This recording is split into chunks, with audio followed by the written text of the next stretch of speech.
श्री चैतन्यं स्थापितं येन भूतले स्वयं रूप कदा मह्यं ददाति स्वपदान्तिकम्।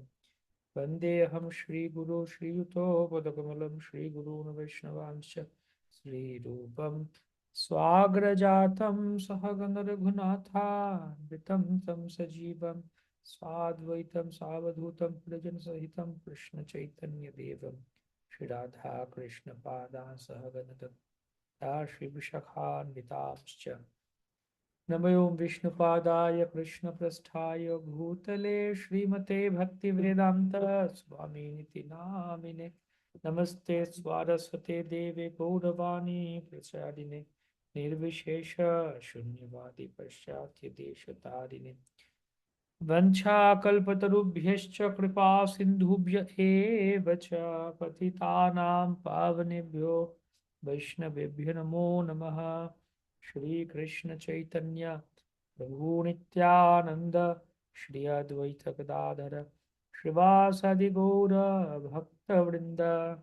हरे कृष्णा कृष्ण कृष्णा हरे हरे, हरे राम राम राम हरे हरे।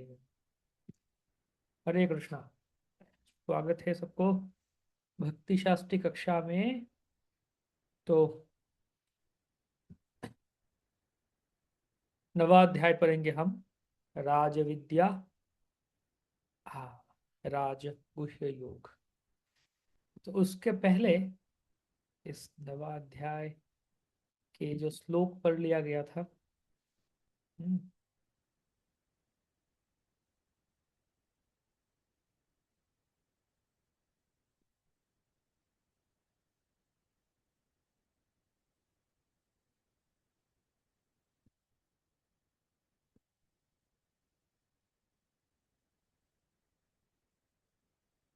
ये हाँ।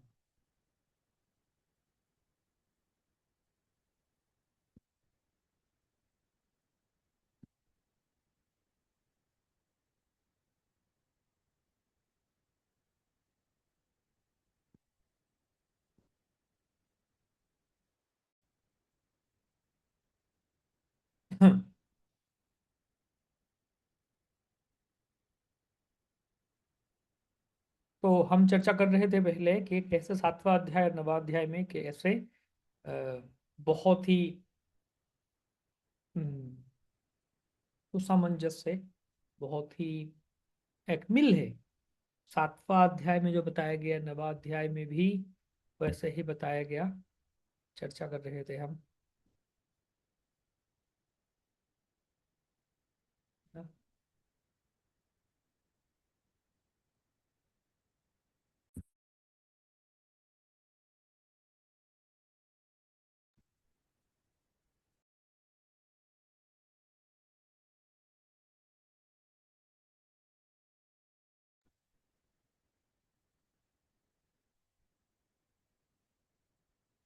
तभी इस नवाध्याय में पहले ये 3 श्लोक में श्रवण के बारे में बताएंगे। फिर से सातवां अध्याय जैसे 4 से 10 ये श्लोक में ऐश्वर्य ज्ञान के बारे में बताएंगे कि भौतिक जगत के साथ कृष्ण के क्या संबंध है। 11 से 25 तक बताएंगे कि दुरात्मा और महात्मा में क्या अंतर है। और 26 से 34 में बताएंगे कि भक्ति योग की महिमा क्या है।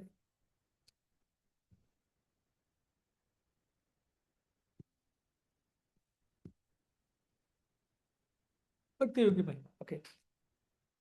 तो सातवां और आठवां अध्याय में बताए थे भगवान कि कैसे केवल भक्ति योग के द्वारा ही उनको आसानी से प्राप्त किया जा सकता है, बाकी कोई उपाय से नहीं, दूसरे उपाय से नहीं।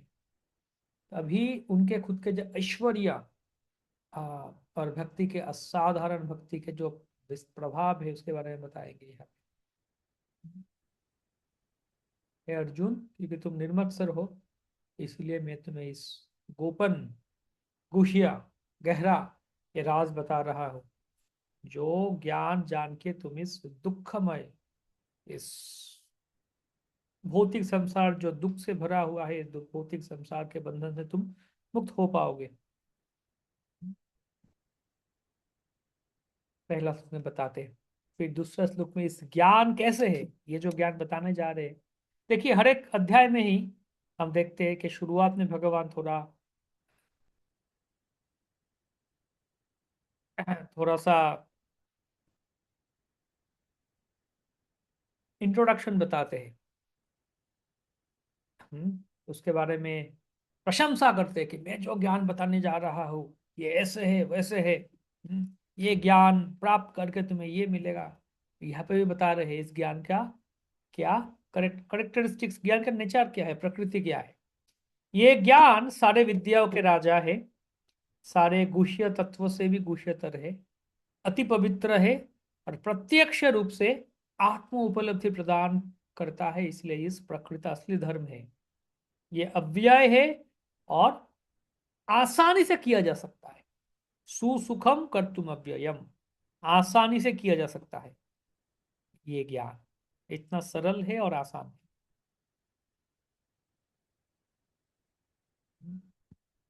अभी बता रहे हैं तीसरा श्लोक में कि अर्जुन अगर सवाल पूछे कि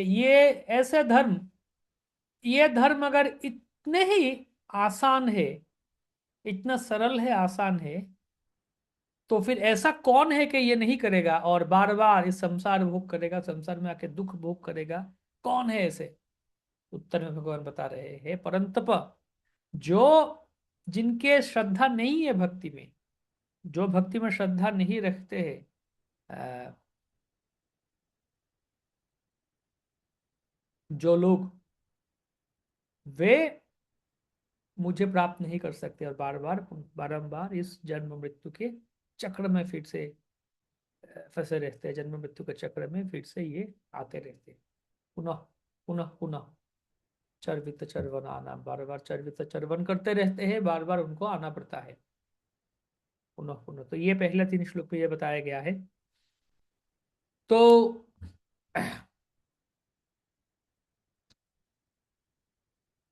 निर्मत्सरता, निर्मत् अनुसूयुवे, पहले श्लोक के तात्पर्य बताते हैं। अनसूयवे, निर्मत्सर, निर्मत्सरता ही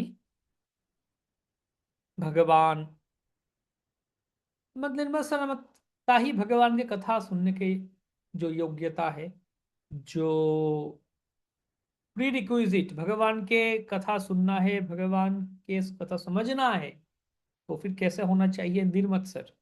श्रीमद् भागवत में भी ये कहा जाता है क्या? निर्मत्सराणाम सताम, निर्मत्सर बनना चाहिए, निर्मत्सर बनना पड़ेगा तो ही श्रीमद् भागवतम पढ़ पाएंगे, अ, तो ही श्रीमद् भागवतम सुन पाएंगे, समझ पाएंगे। निर्मत्सराणाम सताम।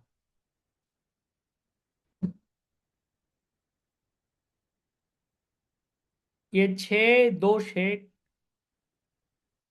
काम, क्रोध, लोभ, मोह, मद, मात्सर्य। शररिपु कहा जाता है इन 6 को, शररिपु।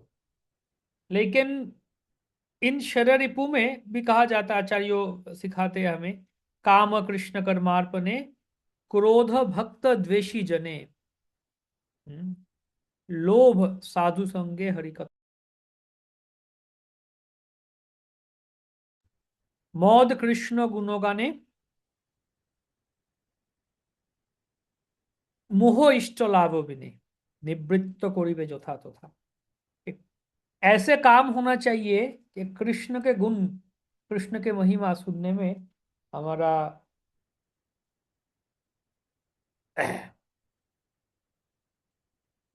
काम कृष्ण कर्मार्पण है, कृष्ण के कथा, मतलब कृष्ण के लिए कार्य करेंगे, उसमें हमारा काम होना चाहिए, इच्छा होना चाहिए। लोभ, काम कृष्ण कर्मार्पण, क्रोध भक्त द्वेषी जो है, जो भक्त विद्वेषी है उनके प्रति क्रोध करना चाहिए, गुस्सा करना चाहिए, जैसे हनुमान जी ने किया। और लोभ, साधु संग हरि कथा, साधु संग में बैठ के हरि कथा सुनेंगे, इसमें लोभ होना चाहिए। और मद किस में होना चाहिए? इष्ट गुणों गाने, मोह इष्ट लाभ विने, मद कृष्ण गुणों गाने। कृष्ण मिल नहीं रहे हैं, हे कृष्ण कहा, कृष्ण नहीं मिल रहे हैं, तो इसमें मोह होना चाहिए। और मद होना चाहिए कृष्ण कथा कीर्तन में। तो ऐसे 5 तरीके से हम इन पांचों तत्वों, जो गलत तत्व है, दोष तत्व है, हमारे रिपु शत्रु तत्व है, इनको हम इसी तरीके से नियुक्त कर सकते हैं। लेकिन इसमें से मात्सर्य के बारे में कोई कहा नहीं गया। देखिएगा, आप ध्यान दीजिएगा, काम क्रोध लोभ मोह मद मात्सर्य 6 है, 6 रिपु है। तो 6 में से 5 के बारे में नरोत्तम दास ठाकुर लिखते हैं। जो बताए नरोत्तम दास ठाकुर की ये कथा है, काम कृष्ण कर्मार्पण क्रोध भक्त विषी जने। तो 6 में से 5 के बारे में बताया गया, लेकिन छठा जो है मात्सरता, मात्सर्य, इसके बारे में कुछ नहीं बताया, इग्नोर किया गया। क्यों? क्योंकि अरे इसको भगवान का सेवा में लगाया ही नहीं जा सकता है। कहीं पे नहीं मिलेगा आपको जो बोले मात्सर्य को भगवान का सेवा में लगाओ, नहीं। ये मात्सर्य मतलब ईर्ष्या द्वेष, अंग्रेजी में जेलसी या फिर एनबी, ये आप भगवान की सेवा में लगाया ही नहीं सकते हैं, संभव नहीं। इसको त्यागना ही पड़ेगा, त्यागना ही पड़ेगा, लगा नहीं सकते भगवान की सेवा में।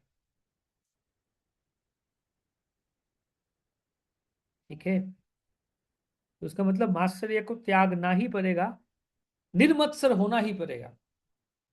कह रहे अनुसूयवे, श्रद्धावान अनुसूय, श्रद्धा होना चाहिए, अनसूयवे होना चाहिए। तो भागवत में भी कह रहे हैं, भागवत पढ़ने के लिए भी जो योग्यता है वो क्या है? निर्मत्सर होना चाहिए। और गीता में भी कह रहे हैं अनसूयवे होना चाहिए, निर्मत्सर होना चाहिए। और भगवान सब के बारे में सुनेंगे हम, तो क्या लाभ होगा, क्या फायदा होगा? 2 फायदा होगा, आध्यात्मिक उन्नति होगा, हम्म, और भौतिक दुर्गति, भौतिक दुख से भी छुटकारा मिलेगा। वो भी भागवत में है।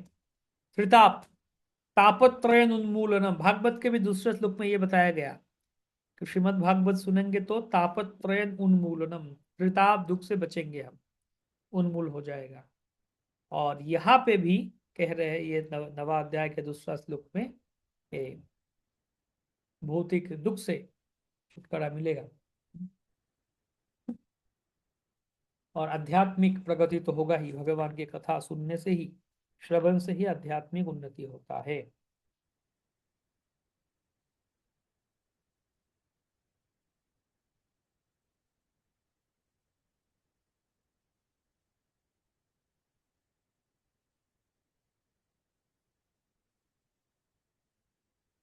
सुख मिलेगा, सुख, आनंद मिलेगा भक्ति में। परम गुह्यता सुसुखम कर्तुम अव्ययम। तो यहाँ पे इस अध्याय को क्यों राजगुह्य ज्ञान क्यों कहा जा रहा है? 3 चीज बताया गया, देखिएगा। गुह्य ज्ञान, गुह्यतर ज्ञान और गुह्यतम ज्ञान, 3 कथा। गुह्य ज्ञान मतलब बहुत गोपन है, गहरा है, कॉन्फिडेंशियल। और गुह्यतर मतलब और कॉन्फिडेंशियल, मोर कॉन्फिडेंशियल। और गुह्यतम मतलब मोस्ट कॉन्फिडेंशियल, सबसे ज्यादा गहरा है, सबसे ज्यादा गुह्य है ये। ठीक है, तो गुह्य ज्ञान, गुह्यतर ज्ञान और गुह्यतम ज्ञान, ये 3 चीज कहा गया। तो गुह्यतर ज्ञान, गुह्य ज्ञान कहाँ है? भगवत गीता की दूसरी और तीसरी अध्याय को कहा जाता है गुह्य ज्ञान। दूसरी और तीसरी अध्याय गुह्य ज्ञान क्यों है? क्योंकि वहां पे आत्म तत्व ज्ञान, आत्म तत्व कथा कहा गया है। इस भौतिक संसार में मतलब इसे गुह्य गोपन ज्ञान कहा गया है, राज कहा गया है।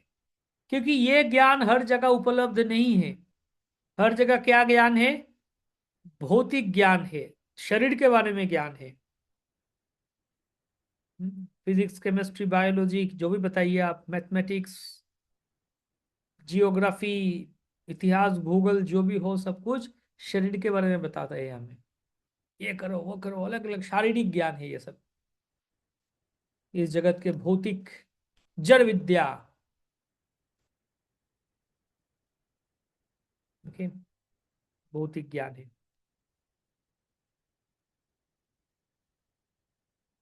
लेकिन एकमात्र आध्यात्मिक ज्ञान, आत्म तत्व ज्ञान भगवत गीता में दूसरी तीसरी अध्याय में दिया गया है। इसलिए इसको कहा जाता है गुह्य ज्ञान, कॉन्फिडेंशियल नॉलेज। अच्छा, ये मान लिया हमने। प्रभुपाद भी कहे कि इस जगत में इतने सारे यूनिवर्सिटी है, इतने सारे विश्वविद्यालय है, जहाँ पे इतने सारे शरीर के बारे में इतना ज्ञान बांटा जा रहा है, दिया सिखाया जा रहा है, लेकिन दुख की बात यह है कि यहाँ पे एक भी ऐसा कोई विश्वविद्यालय या ऐसे कोई जगह नहीं है जहाँ पे आत्म तत्व ज्ञान दिया जाता है, आत्मज्ञान दिया जाता है। ऐसे कोई भी विश्वविद्यालय या फिर कोई भी जगह है नहीं, है ना। प्रभुपाद लिखते हैं। तो इसलिए इस भगवत गीता के दूसरी तीसरी अध्याय को गुह्य ज्ञान कहा गया है। अब ये सातवां और आठवां अध्याय को कहा जा रहा है गुह्यतर ज्ञान। मतलब दूसरे और तीसरे अध्याय में जो ज्ञान कहा गया उससे भी ज्यादा गुह्य, उससे भी ज्यादा गहरा और उससे भी ज्यादा कॉन्फिडेंशियल राज की बात सातवां और आठवां अध्याय में कहा जाता है। क्यों? क्यों ऐसे कहा जाता है? क्योंकि दूसरी तीसरी अध्याय में कहा जाता है आत्म तत्व ज्ञान, और सातवां आठवां अध्याय में कहा जाता है भगवत तत्व ज्ञान। भगवत तत्व ज्ञान, भगवान के बारे में ज्ञान, ये सातवां और आठवां अध्याय में कहा जाता है। ठीक है,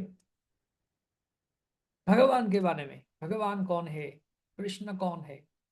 हम्म, कृष्ण की भक्ति करना चाहिए हमें, कृष्ण परम भगवान है, ये सब बात बताया जाता है।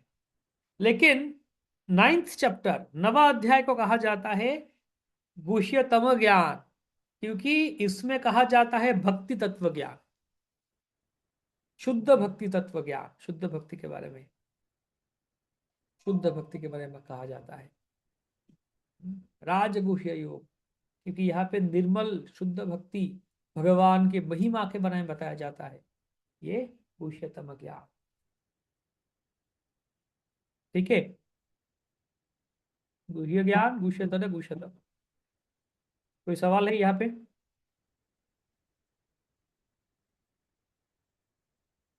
अभी देखिए, आप जब भागवतम पढ़ेंगे, भागवत के सातवां स्कंद, अभी तो नरसिम्हदेव भगवान के आविर्भाव तिथि कुछ ही दिन बाद, 4-5 दिन बाद नरसिम्हा चतुर्दशी, तो हम सातवां स्कंद पढ़ते हैं। हिरण्यकशिपु को कैसे मारा गया, हिरण्यकशिपु के तिरभाव तिथि। हम्म, श्री हिरण्यकशिपु की तिरभाव तिथि है 30 तारीख। प्रहलाद महाराज के पिताजी के तिरभाव तिथि है, अंतर्धान दिवस। तो सातवां स्कंद जब पढ़ेंगे, सातवां स्कंद के दूसरा अध्याय आप पढ़ के देखिएगा। जब भगवान वराहदेव ने हिरण्याक्ष को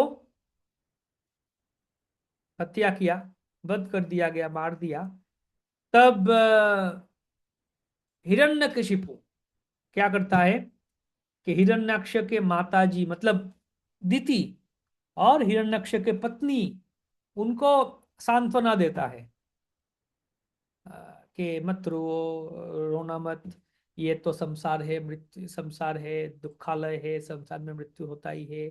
आज जन्म हुआ तो मृत्यु होना ही होगा, हम आज है तो कल नहीं है। ये शरीर, शरीर नश्वर है, आत्मा अमर है, आत्मा शाश्वत है, अविनश्वर है, शरीर नश्वर है। मतलब हिरण्यकशिपु ऐसे ऐसे श्लोक बोलता है, ऐसे ऐसे कथा बोलता है, आप पढ़ेंगे तो आपको लगेगा अरे ये तो हम मतलब भगवत गीता पढ़ रहे हैं क्या। मतलब गीता की जो कथा है ना, आत्म तत्व कथा, हिरण्यकशिपु वो सभी बताता है। हम्म, कौन, कोई किसी को मार नहीं सकता इस जगत में। हाँ, सब कुछ लाइक आत्मा है, हम आत्मा शाश्वत, हमें कोई मार नहीं सकता, शरीर नहीं है हम। शरीर बदलता है लेकिन आत्मा नहीं बदलता है।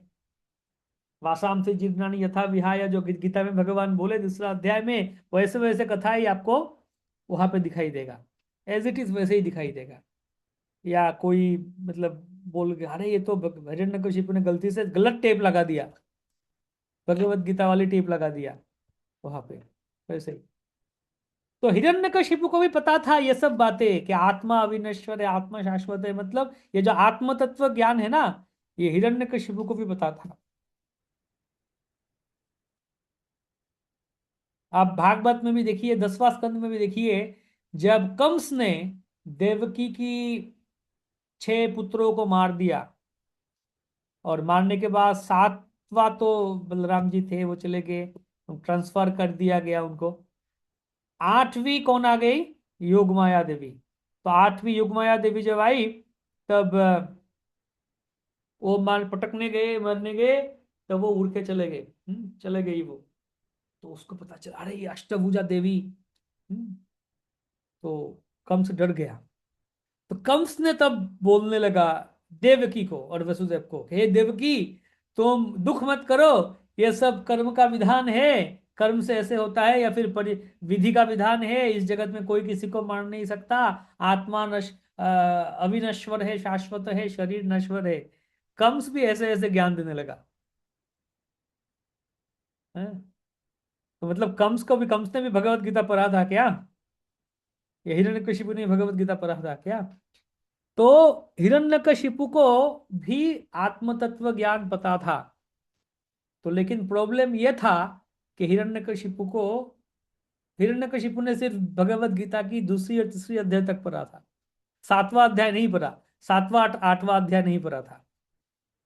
मतलब हिरण्यकशिपु को आत्म तत्व ज्ञान पता था, लेकिन भगवत तत्व ज्ञान पता नहीं था। आत्मा विनश्वर है, शरीर शाश्वत है, ये सब ज्ञान, ये सब बातें पता था। लेकिन कृष्ण भगवान है, भगवान ही सर्वश्रेष्ठ है, परमेश्वर है, मत्वतवर तरफ नान्यत किंचित अस्ति धनंजय, ये सब श्लोकों को पता नहीं था हिरण्यकशिपु को। इसलिए समस्या हो गया।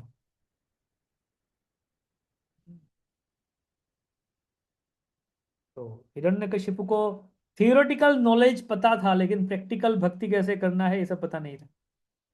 इसलिए गड़बड़ हो गया था।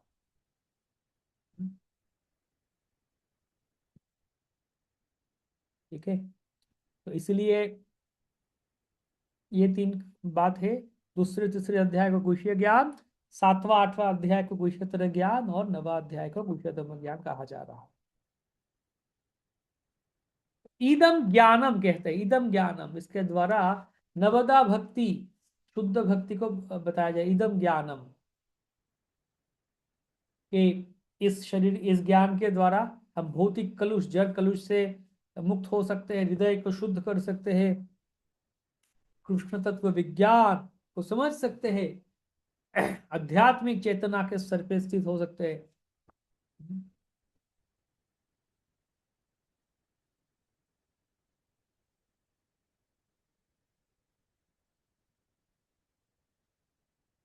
फिर दूसरे तात्पर्य में श्लोक में आते हैं, बताया जा रहा है, या फिर राज विद्या, 7 चीजें बताया जा रहा है। राज विद्या, राजगुह्यम, पवित्रम इदम उत्तमम, प्रत्यक्षागमम, अवगमम, धर्म्यम, और सुसुखम, और अव्ययम, ऐसे 7 चीज बताया जा रहा है यहाँ पे। 7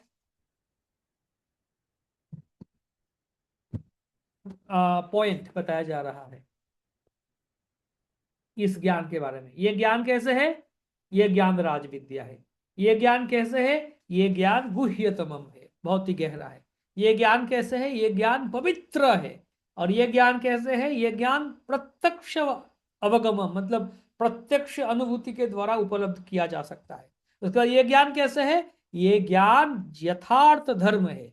और ये ज्ञान कैसे है? सुसुखम है, मतलब सुसुखम, बहुत आसानी से ये ज्ञान का चर्चा हो सकता है। हाँ, इसका प्रैक्टिकल एप्लीकेशन बहुत आसानी से हो सकता है। और ये ज्ञान कैसे है? अव्ययम, शाश्वत है, मतलब इसका कोई विनाश नहीं है। तो 7 पॉइंट है। ठीक है।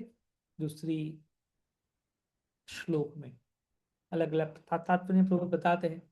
गुह्यतमम, गुह्य पवित्रम इदम उत्तमम, परम पवित्र है, निष्पाप है, उत्तमम है, उत्तम, भौतिक जो कार्य है उससे अतीत है, उसके परे है, कोई कलुष नहीं है इस ज्ञान में। प्रत्यक्ष, प्रत्यक्षावगमम, के प्रत्यक्ष अनुभूति की, आत्मोपलब्धि के स्तर पे आके ये ज्ञान हम पता कर सकते हैं, मतलब अनुभूति, अनुभव हो सकता है ये ज्ञान, अनुभव। और धर्म्यम, यथार्थ धर्म है। सुसुखम। हाँ, आसानी से।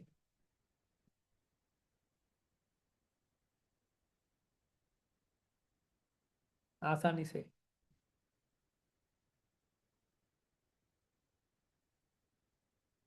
अगर आपको कहेंगे हम कि आज से आप में से कौन कौन, आप कौन कौन भक्ति करना चाहते हैं? भक्ति कर रहे हैं ना सब? भक्ति कर कृष्ण प्रेम पाना चाहते हैं कौन कौन? हाथ उठाइए। ऐसे कृष्ण प्रेम पाना चाहते हैं। तो कृष्ण प्रेम पाने के लिए आप सबको क्या करना पड़ेगा? भगवान के नाम जप करना पड़ेगा। तो भगवान के नाम कैसे जप करना पड़ेगा? आपको स्नान करके, नहा के, फ्रेश धुला हुआ वस्त्र पहनना पड़ेगा। उसके बाद आपको, अभी गर्मी का मौसम है ना, गर्मी का समय है, तो घर में दरवाजा खिड़की सब बंद करना पड़ेगा, और पंखा बंद करना पड़ेगा, एसी बंद करना पड़ेगा। और घर में चारों कोने में चार, मतलब वो फायर प्लेस आता है जो जिसमें आग जला सकते हैं। ऐसे घर का चार कोना में चार वैसे लोहे का कढ़ाई में यह डाल के, लकड़ी ये सब कुछ डाल के आग जलाना पड़ेगा चार कोने में, ताकि घर गर्म हो जाए एकदम। घर का टेम्परेचर और गर्म हो जाएगा। और घर का बीच में खड़ा होना पड़ेगा। एक पैर, एक टांग ऊपर करना पड़ेगा। ठीक है? और हाथ को ऊपर करना पड़ेगा। ऐसे नहीं, जब माला है, हमारा तो माला है, तो माला हाथ में लेना पड़ेगा। और माला ऐसे सर के ऊपर रखना पड़ेगा। और एक पैर में खड़ा होना पड़ेगा। और ऊपर की तरफ देखना पड़ेगा, या फिर आंखें बंद करना पड़ेगा। और हरे कृष्ण ऐसे आपको आ 3 लाख जप करना पड़ेगा। ऐसे जप करेंगे तो कृष्ण प्रेम मिले, यही भक्ति है। तो कैसे होगा? हम्म और खाना पीना बंद। हम्म कैसे होगा? हिरण्यकशिपु ऐसे ही किया था तपस्या।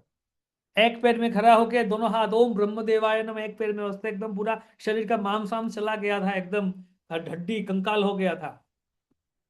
तो बोलेंगे अगर ठीक है, ओम ब्रह्म देवाय नमः, वो जप करने का जरूरत नहीं है, आप हरे कृष्ण जप कीजिए। हाँ, ऐसे कौन कौन कर सकते हैं? अभी गर्मी का समय मैंने सुना कि अभी, जैसे अब आपका यहाँ पे क्या क्या टेम्परेचर है? इस तरफ दिल्ली का तरफ मैंने सुना वो 40 के ऊपर चल रहा है। मायापुर में कितना? मायापुर में गर्म है लेकिन उतना नहीं। मायापुर में क्या दिखा रहा है टेम्परेचर अभी?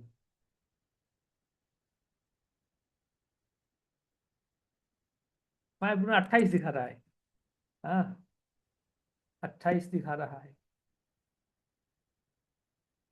दिल्ली में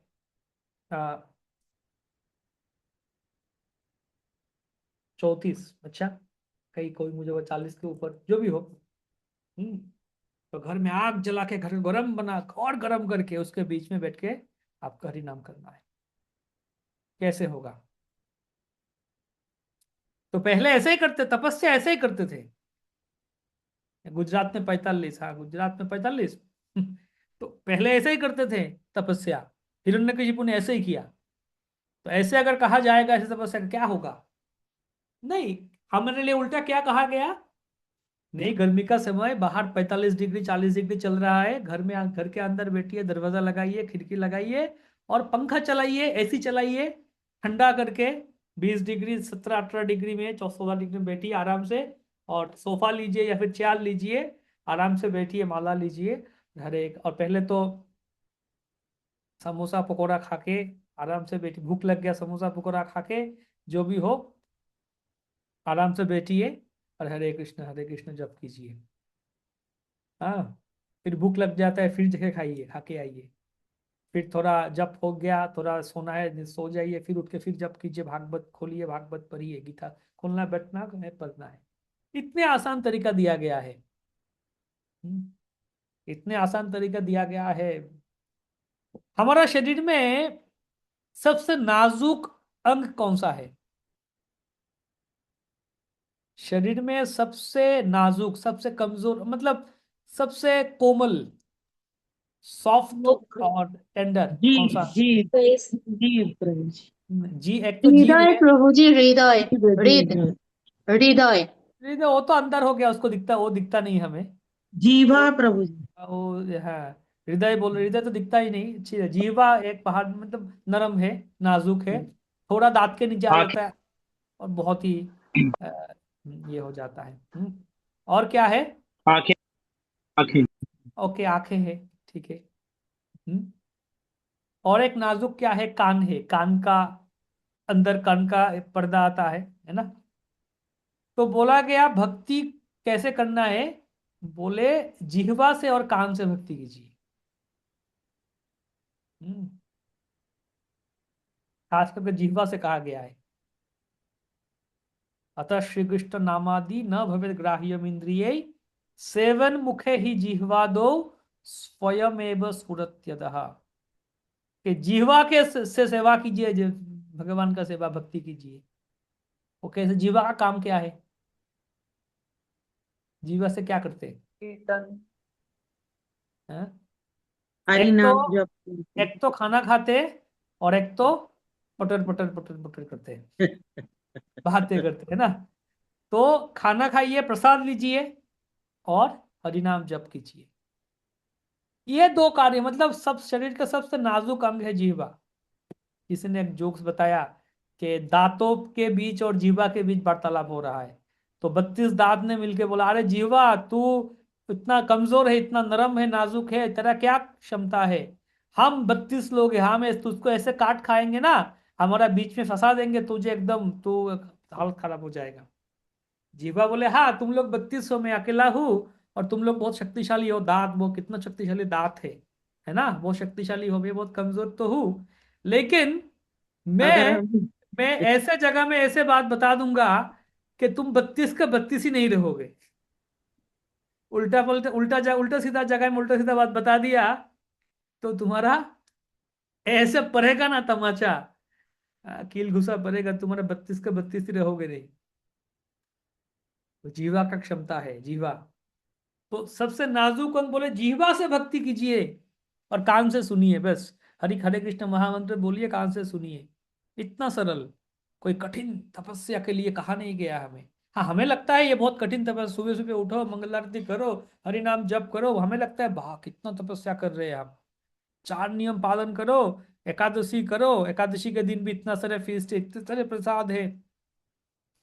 हाँ, एकादशी कर रहे हैं हम, कितना तपस्या कर रहे हैं। फिर तपस्या जो चीज हमने देखी नहीं, तपस्या क्या होता है? हम्म, तपस्या का मतलब क्या है? हम तो आराम से मौज मस्ती से भक्ति कर रहे हैं। आराम से करो, प्यार से करो। हमारा एक भक्त है, अभी बहुत मतलब सीनियर भक्त है, बड़ा भक्त है, बड़ा लीडर है एक, मायापुर में बहुत बड़े बड़ा लीडर है। हाँ, तो बहुत पहले के बात है, बहुत साल पहले के बात है, तब वो नया नया थे भक्ति में, बहुत पहले के बात। मतलब तब भी वो थोड़ा सीनियर थे, और तब भी वो थोड़ा पोजीशन में, मैनेजमेंट में अच्छा पोजीशन में थे, लेकिन उन्होंने देखा, उन्होंने शास्त्र पढ़ा और देखा कि अरे इतना समस्या है, और इसको में मैनेजमेंट करो, ये करो, वो करो, और इतना झमेला है, भक्तों के बीच झमेला है, कोई बोलते पॉलिटिक्स चल रहा है, अलग अलग चीजें, पद लेके मारामारी है, कौन कौन सा पद में बैठेगा, पोस्ट पोजीशन नहीं चाहिए हमें, हम भजन करने के लिए आए, भजन करें। तो वो चले गए कहा, वृंदावन।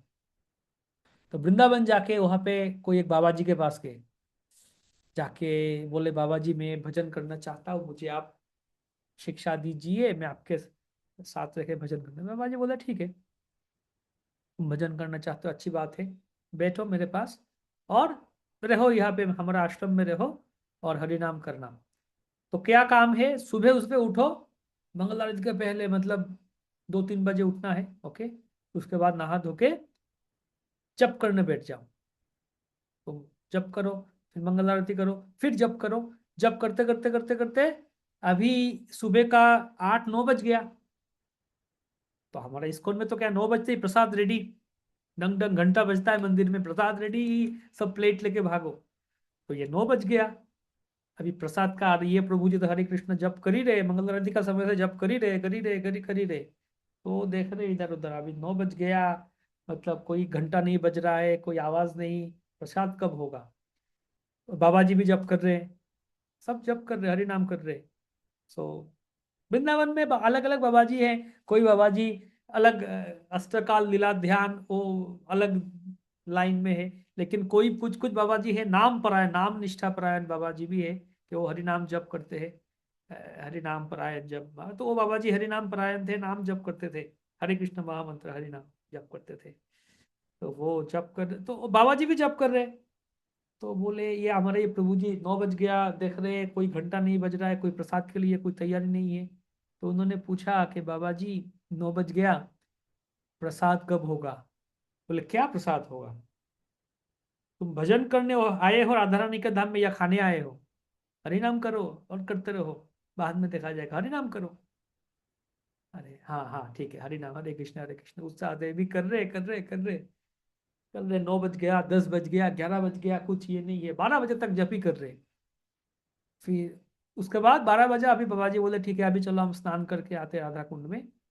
तो स्नान करने गया, स्नान करके प्रसाद, बोले क्या प्रसाद? अभी हमें माधुपुरी भिक्षा करने जाना है, हमें अभी भिक्षा करने जाना पड़ेगा।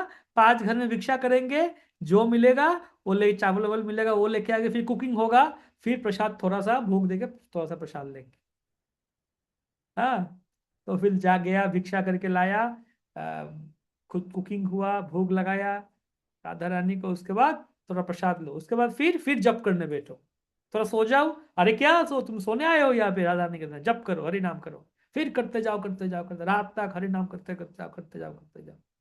फिर रात हो गया, अभी फिर भूख लगा, बोले कुछ नहीं, तो आकर कोई कुछ दूध दे दिया तो पिया, वरना नहीं, हरि नाम करते रहो। तो ऐसे 4-5 दिन, 5-6 दिन, 1 हफ्ता रुके थे वहां पे। 1 हफ्ता रुकने के बाद देखे नहीं मेरे से नहीं होगा, तबीयत खराब हो गया बेचारा को। भाग गए वहां से, भाग के आए मथुरा में, कोई हॉस्पिटल में एडमिट हुआ, तबीयत खराब हो गया, बुखार आ गया, हॉस्पिटल में एडमिट हुआ। वहां पे कुछ दिन रुका हॉस्पिटल में, कुछ ट्रीटमेंट चिकित्सा हुआ। फिर ट्रेन पकड़ के आ गए मायापुर। बोले कम से कम यहाँ पे 3 टाइम प्रसाद तो मिलेगा, 3 टाइम प्रसाद तो मिलता है, चलो यही अच्छा है। उसके बाद सुलह वला करो, 3 टाइम प्रसाद पाओ। तो खैर मतलब हमें जो दिया गया है बहुत सरल और आसान तरीका से दिया गया है, यही हमारे लिए भारी पड़ता है, यही हमें बहुत कठिन लगता है। हाँ, तो लेकिन जो तपस्या करते हैं, जो भजन करते हैं, हम्म, बहुत ये है।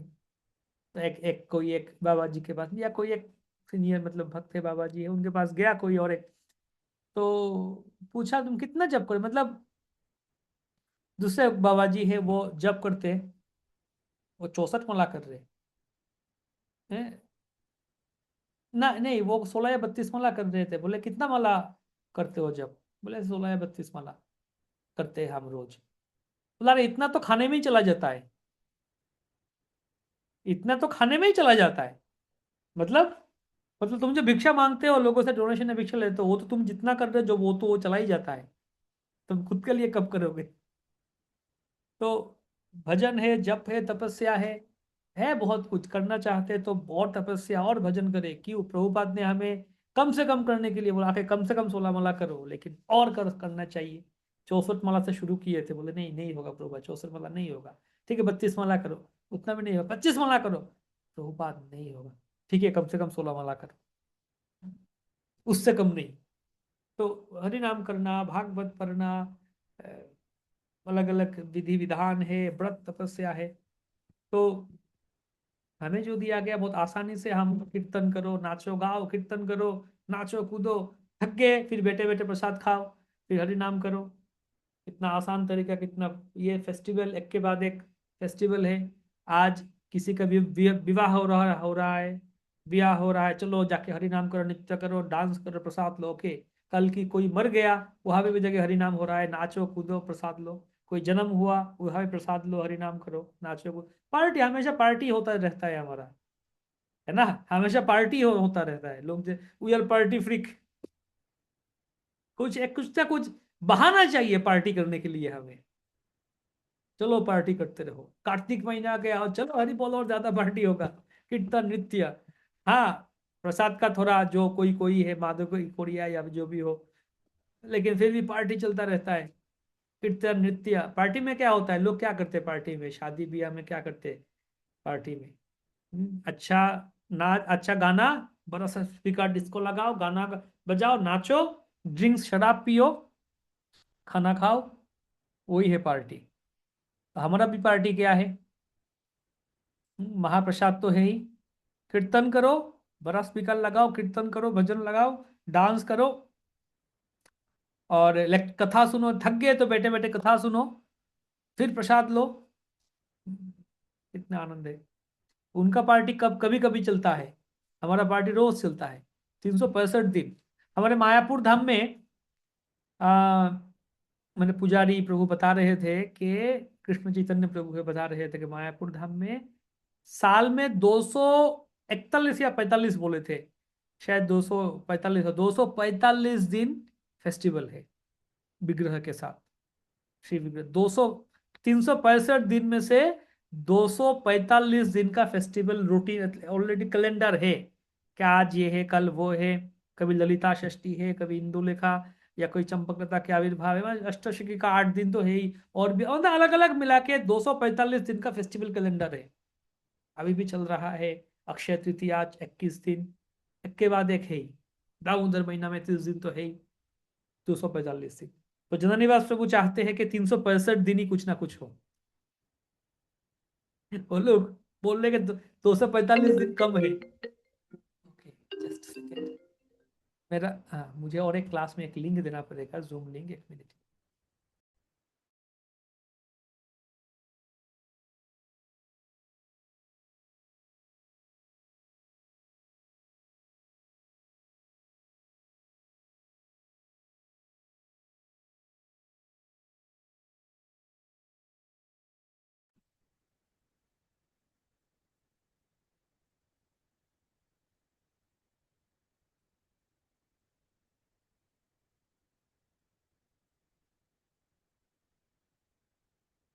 हम्म।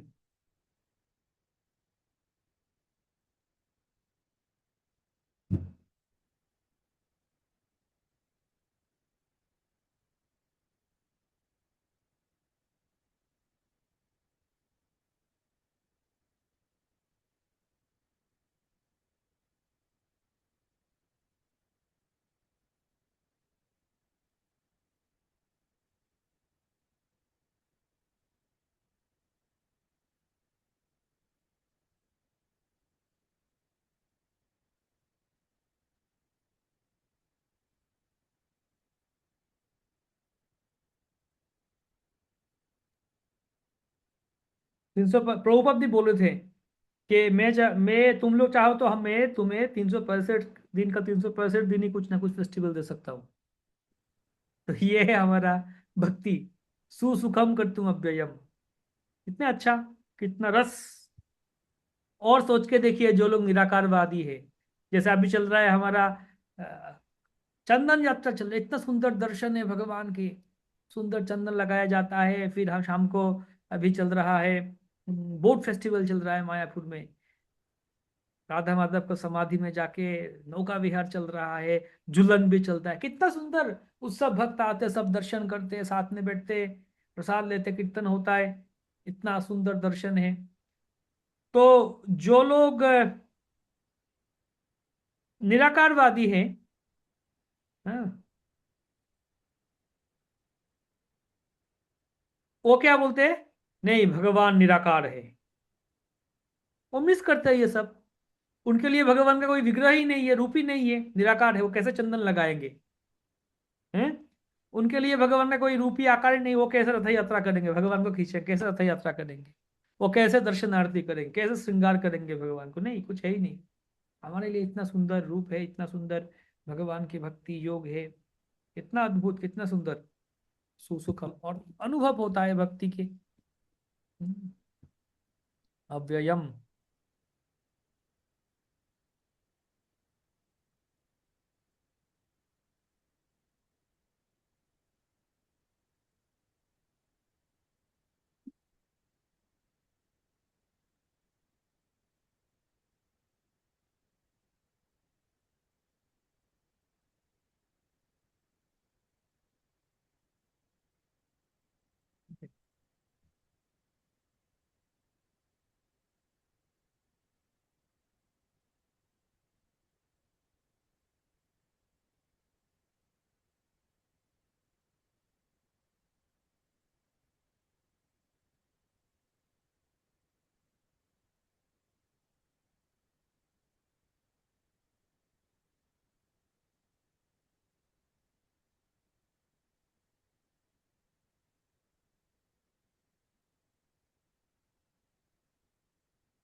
जो दूसरा एक क्लास है भक्ति शास्त्री के बंगाली में, उसमें मुझे लिंक भेजना था।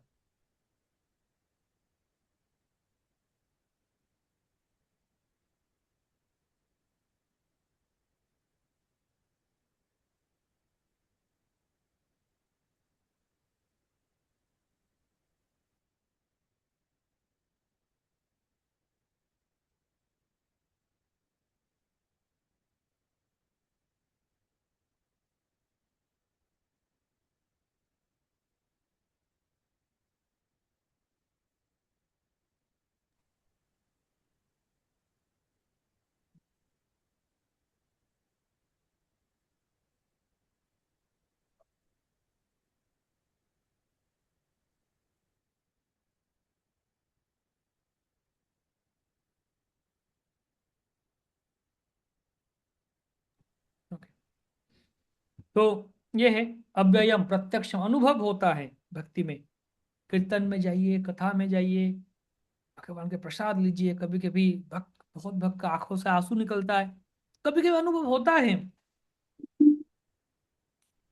तो जितने शुद्धता और जितना सरलता से हम भक्ति में जाएंगे, तो हृदय जितना सरल सरल होगा, अनुभव और उतना ज्यादा होगा। जब मन कठिन होगा, मन में जब जब पेचीदा होगा, कॉम्प्लेक्सिटी रहेगा, सरल नहीं होगा, तो अनुभव नहीं होगा।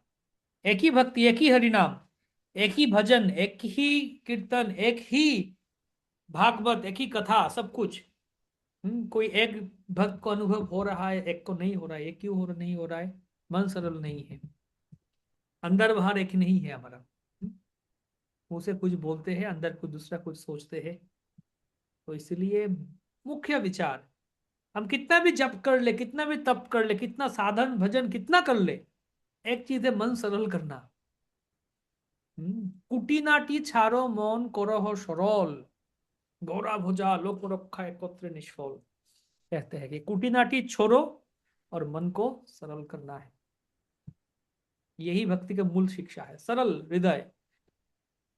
हम्म, लेकिन हम तो हमारे जीवन शैली जो है, कितने कठिन और कितने जटिल बना रहे हैं। इसलिए प्रभुपाद कहते हैं, सरल जीवन, सादा जीवन, उच्च विचार। जीवन जितनी सादा होगा, मन उतने सरल होगा रहेगा। लाइफ में कितना हम सरलता से जीवन जी सकते हैं, वो चाहिए। जितना आवश्यक उतना स्वीकार करें, उससे ज्यादा चीजें वस्तु ना अपनाएं। ईशावास्य नीति पूरा पालन करें। ईशावास्य विदम सर्वम यत्किंच जगत्याम जगत तेन त्यक्तेन भुंजिता मागृत कस्वस्ति धनम। ईशोपनिषद पढ़ लिया ना आप सबने? हो गया ईशोपनिषद? हाँ, तो ईशावास्य नीति पता ही है आपको। जी प्रभु जी। हाँ, तेन त्यक्तेन भुंजिता माँ हाँ गृध। बस शुक्र। जितना चाहिए उतने में संतुष्ट रहो, लोभ मत करो, ज्यादा हड़पने का, अत्याहार, वो भी उपदिशा में तो भी पढ़ लिया आपने। अत्याहार प्रयासश्च प्रजल्प नियम आग्रह। अत्याहार प्रयास मत मत करो, तो छोड़ दो। सरल जीवन, सादे जीवन, उच्च विचार।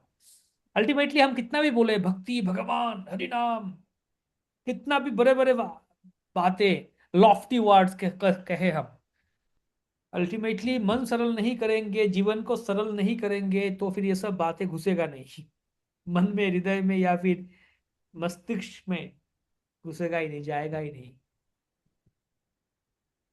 कभी कभी देखते हैं, क्लासेस होता है हमारा जो, या फिर बहुत कभी कभी ऐसा देखा जाता है कि पढ़े लिखे लोग भक्त में ही, भक्ति में है, पढ़े लिखे लोग, मतलब अच्छा डिग्री है,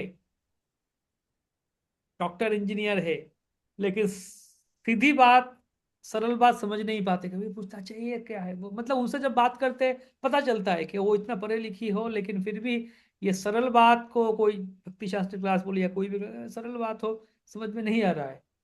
और दूसरी तरह कभी कभी देखते हैं कोई भक्त जो उतना पढ़ा है, पढ़ा भी नहीं, उतना पढ़ाई लिखाई नहीं हो उसका, फिर भी मतलब स- सरल बात, भक्ति के विचार अच्छे समझ जाते हैं।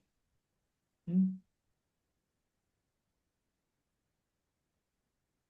एक बार हमारे मायापुर में एक बार क्लास हो रहा था, तो लोकली कुछ भक्त आए। कुछ क्लास रेगुलर होता था भागवत में, तो हफ्ता में वीकली। तो कुछ भक्त आते, दूर दूर से आते थे वो क्लास करने के लिए, अलग अलग जगह से। तो एक भक्त आते थे, वो पीएचडी है, प्रोफेसर है, पीएचडी। तो कुछ बात हो रहा था, डिस्कशन हो रहा था क्लास में, कुछ बता रहा था हमें, तो वो बोले नहीं, वो बार बार तर्क ही कहिए जा रहे हैं, मतलब उस बात में वो घुमा फिरा बता रहे हैं। तो और एक भक्त थे जो उतना पढ़ाई लिखाई नहीं है, तो वो उसको खंडन कर रहे, बोले नहीं ब्रो, तो मैंने उनको बोला हाँ आप बताइए क्या क्या आपका क्या विचार है। तो मैं देख रहा था दो भक्त विचार प्रकट कर रहे। तो इसलिए भौतिकता जितने जितने हम लगे रहते हैं, उतने हमारा मन और कठिन और कुटिल होकर रहता है। सीधी बात, सरल बात हम समझ नहीं पाते बहुत बार। तो खैर, तीसरे श्लोक के तात्पर्य में प्रभुपाद बताते हैं तीन तरीके के भक्त के बारे में। कनिष्ठ अधिकारी, मध्यम अधिकारी, उत्तम अधिकारी के बारे में। कनिष्ठ भक्त, मध्यम, उत्तम, तो हम पहले चर्चा कर चुके थे ये बात कि श्रद्धा और शास्त्र ज्ञान, श्रद्धा और शास्त्र युक्ति। कनिष्ठ भक्त जो है, श्रद्धा भी है, शास्त्र युक्ति शास्त्र ज्ञान भी है। और जो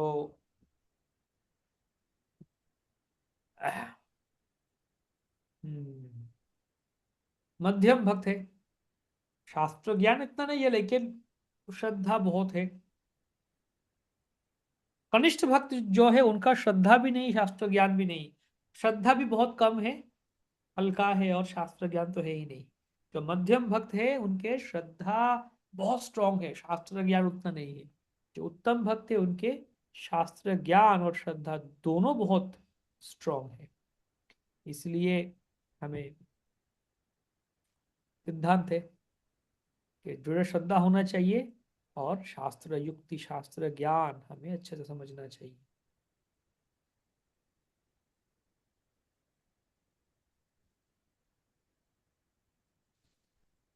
फिर 4 से 10 नंबर श्लोक तक बताते हैं कि भौतिक जगत के साथ कृष्ण के क्या संबंध है, क्या विचार है।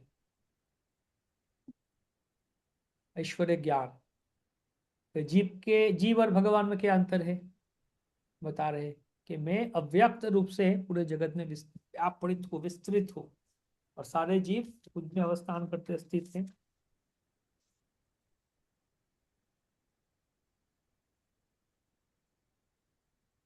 मया तो तमिदम सर्वम जगत अव्याक्त मूर्तिना, जगत जगत अव्याक्त मूर्तिना, मस्तानि सर्वभूतानि न चाहम तेष्वस्थितः। फिर 5वां श्लोक में बता रहे हैं कि अर्जुन पूछ रहे हैं सवाल कि तुम इतने गुरुदायित्व पालन कर रहे हो, इतने भार उठा रहे हो, तुम्हारा तो बहुत कष्ट होगा, कृष्ण को बता रहे हैं। कि तुम इतना कुछ कर रहे हो, पूरा जगत को, जगत में व्यापृत हो, जगत को तुम धारण कर रहे हो, तुम्हें तो कष्ट होगा ना, इतना कुछ कर रहे हो। तो फिर भगवान बता रहे 5वां श्लोक में कि न च मत्स्थानि भूतानि पश्य में योगमेश्वरम। नहीं, हालांकि सब कुछ मेरे ही द्वारा सृष्ट है, फिर भी वो मेरे में नहीं है, मुझ में नहीं है। देखिए 4 श्लोक में बता रहे कि वो सब कुछ मुझ में है, लेकिन मैं इनमें नहीं हूँ। ये मुझ मेरे अंदर है, लेकिन मैं उनके अंदर नहीं हूँ। अभी यहाँ बता रहे हैं कि फिर 5वां श्लोक में, हालांकि सब कुछ मेरे ही द्वारा सृष्ट है, लेकिन फिर भी ये मुझ में नहीं है। ये मेरा अचिंत योग ऐश्वर्य देखो, मैं सारे जीवों के धारक हूँ, सर्वव्याप्त हूँ, फिर भी मैं भौतिक सृष्टि के अंतर्गत नहीं हूँ। हम्म, तो क्या है, मतलब क्या है, सब कुछ मुझ में ही है, लेकिन मैं उनमें नहीं हूँ। और फिर बता रहे मैं हूँ भी, कि भगवान परमात्मा रूप में हर जगह है। भगवान परमात्मा रूप में अंडांतरस्थ परमाणु चयांतरस्थ सब, हर एक अणु परमाणु जीवात्मा सबके अंदर है भगवान परमाणु के रूप में, है ना। और फिर भगवान नहीं भी है क्योंकि भगवान तो गोलोक वृंदावन में है, परमात्मा रूप में सबके अंदर है। और फिर नहीं भी है क्योंकि भगवान तो गोलोक वृंदावन में है। तो भगवान है भी नहीं भी है, और सब कुछ भगवान के अंदर है फिर नहीं भी है। कैसे सब कुछ भगवान, भगवान विराट रूप लेके है, या फिर सब कुछ भगवान के अंदर समा है, भगवान ही सबको धारण कर रहे। और फिर नहीं भी है, भगवान तो गोलोक वृंदावन, उनको बांसुरी बजा रहे हैं, उनके साथ लेना देना नहीं है क्या चल रहा है यहाँ पे भौतिक संसार में। वो तो आराम से उनका मस्त, उनका लीला में मग्न है, बांसुरी बजा रहे, गैया चरा रहे। भगवान तो मग्न है अपने लीला में। हम्म।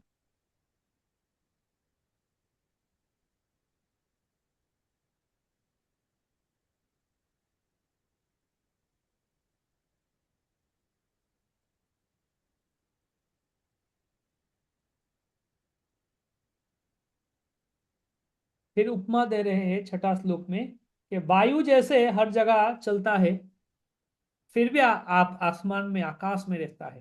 आकाश में रहता है।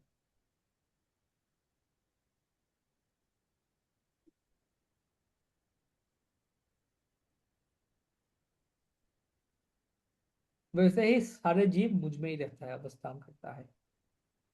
हम्म। फिर साथ साथ उसमें बताते हैं, अगर अर्जुन ऐसे बोलते हैं कि अच्छा ठीक है, सब कुछ ये जो दृश्यमान जो दिखता है हमें, दृश्यमान सारे जीव, सारे प्रकृति, सब कुछ तुम्हारे अंदर ही स्थित है, ये हमें पता चलता है। तुम ही सबको धारण कर रहे हो। लेकिन जब प्रलय होता है तब कहा जाते हैं ये सब, महाप्रलय के समय कहा जाता है। तब बताते हैं कल्पांते विसृजाम्यहम्, कल्पक्षय पुनस्तानि कल्पादो विसृजाम्यहम्, के कल्पांत होता है सब, तो मेरे ही प्रकृति में प्रवेश करता है। और कल्प का फिर जब शुरुआत होता है तब फिर मैं ही इन सबको तैयार करता हूँ, निर्माण सृष्टि करता हूँ। तो भगवान की इच्छा ही मूल हेतु है। तो बता रहे कृष्ण, हे अर्जुन पूछ रहे कृष्ण को कि अगर तुम असंग हो या फिर संगहीन हो, तुम्हारा कोई संग नहीं है, तुम्हारा कोई, तुम अकेले, मतलब एक अकेला हो तुम, है ना, अकेला ईश्वर, तो फिर तुम्हारे अंदर, और तुम निर्विकार हो, तो फिर तुम कैसे तैयार करते हो, मतलब सृष्टि कैसे करते हो, तुम्हें कोई मतलब कैसे तैयार, सृष्टि कैसे होता है। तुम तो निर्विकार हो, तुम्हारा तो कोई फर्क नहीं पड़ता क्या हो रहा है क्या नहीं। तो बता रहे भगवान कि प्रकृति मेरे ही इच्छा के अधीन है, मेरे ही अधीन है, और मेरे ही इच्छा के अनुसार ये प्रकृति इस जगत सृष्टि करता है, और मेरे ही इच्छा से वो विनाश भी कर लेता है। मेरे ही इच्छा से चलता है सब कुछ।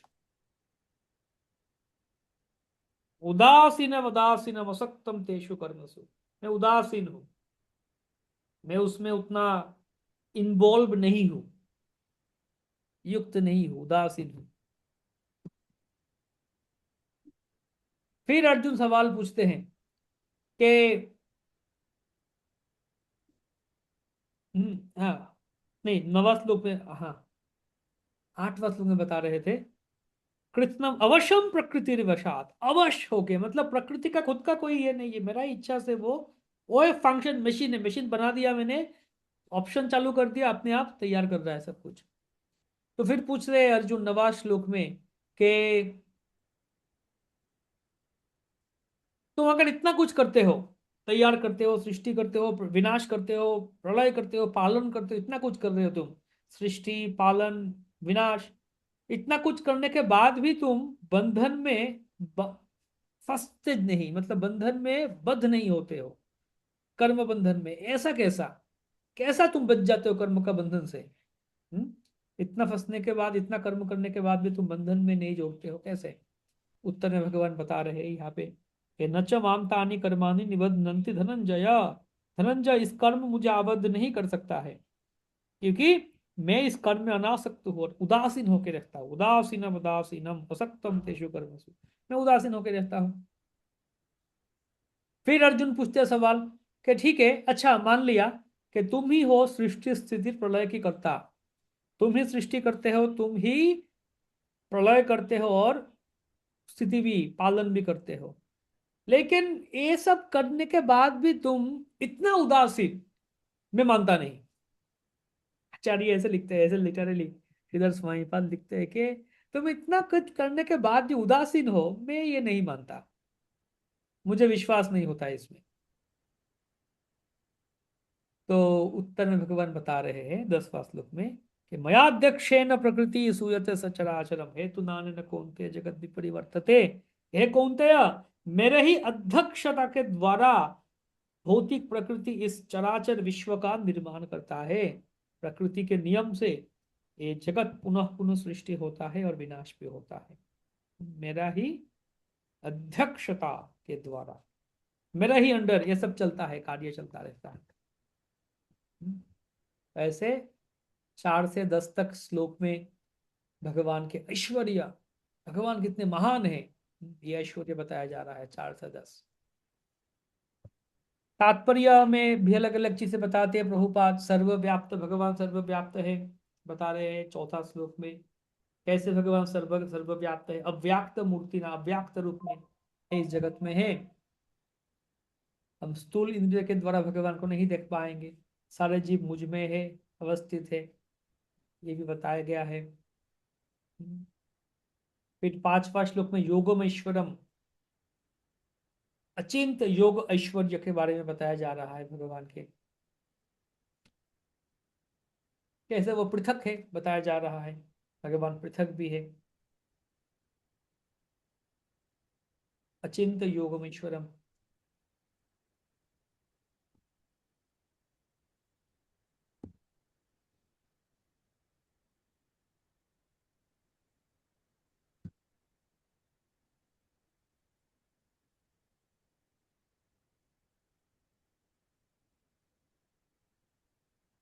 तो यहाँ पे कोई कोई लोग ऐसे गलत तर्क करते हैं। क्या तर्क करता है लोग, लोग ऐसे बोलते हैं कि भगवान सर्वव्याप्त है, भगवान हर जगह अवस्थित है, इसका मतलब हम जिसका पूजा करते सब कुछ भगवान है। मतलब भगवान हर जगह है तो आप जिस किसी को भी उठा लो पूजा करने लगो। भगवान हर जगह है इसलिए पावर बैंक को भी पूजा करता हूँ मैं, ये भी भगवान है, इसमें भगवान है। तो आज से कल से मैं इस पावर बैंक को मैं नहलाऊंगा, पावर बैंक में आरती करूंगा, पावर बैंक में मैं खाने भोग लगाऊंगा। हम्म, तो क्योंकि भगवान हर जगह है ना, तो पावर बैंक में भी है भगवान, या ये रिमोट है, एसी का रिमोट, इसमें भी भगवान है। तो किसी को भी चीज उठा लो पूजा करने लगो, क्योंकि भगवान इसके अंदर भी भगवान है, तो क्या समस्या है। तर्क करते हैं ऐसे, जैसे खंडन किया जा रहा है कि नहीं, कृष्ण हर जगह में है, सब कुछ कृष्ण में स्थित है, लेकिन फिर भी भगवान सब कुछ से पृथक है, अलग है, पृथक है,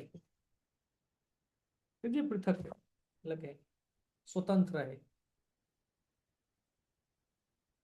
हम्म,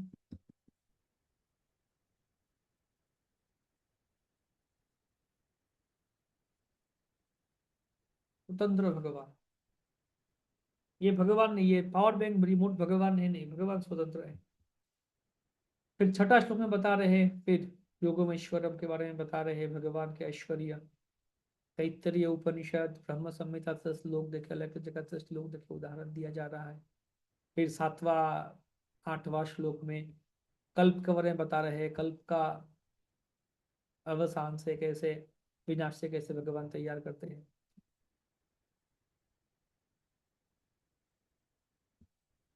तो यहाँ पे विवर्तवाद के बारे में बता रहे हैं, थ्योरी ऑफ इवोल्यूशन, विवर्तनवाद क्या है कि नहीं, सारे जीव का सृष्टि प्रगत प्रजाति जो है विवर्तन के अनुसार तैयार हुआ है, एक के बाद एक आया है, इवोल्यूशन। लेकिन यहाँ पे खंडन क्या किया गया है, नहीं, सृष्टि का शुरुआत में ही जगत के सारे प्रजाति पूर्व कर्म फल और वासना के अनुसार सृष्टि होता है। एक के बाद एक नहीं, जो भी जिनका कर्म है, जिनका इच्छा है, उसके अनुसार होता है। ऐसा नहीं कि भैया कोई आ, हरी हिरन था, वो पेड़ में फल खाने गया, और फल बहुत ऊंचा में था तो खाने के लिए छलांग मार रहा था, लगाते लगाते लगाते लगाते उसका गला भरा हो गया, वो जिराफ बन गया। ऐसा नहीं, ऐसे बताते। Theory of evolution, Darwin.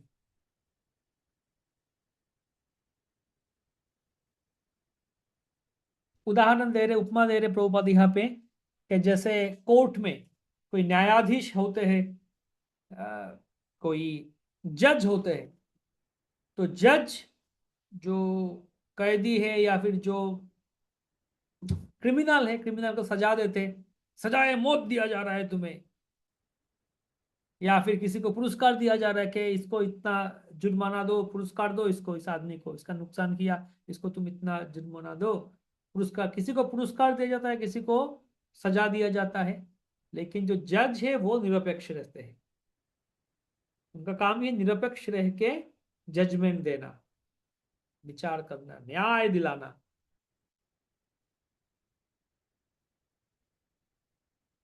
तो वैसे ही भगवान भी निरपेक्ष होके करते हैं, प्रभावित नहीं होते किसी भी वस्तु के द्वारा।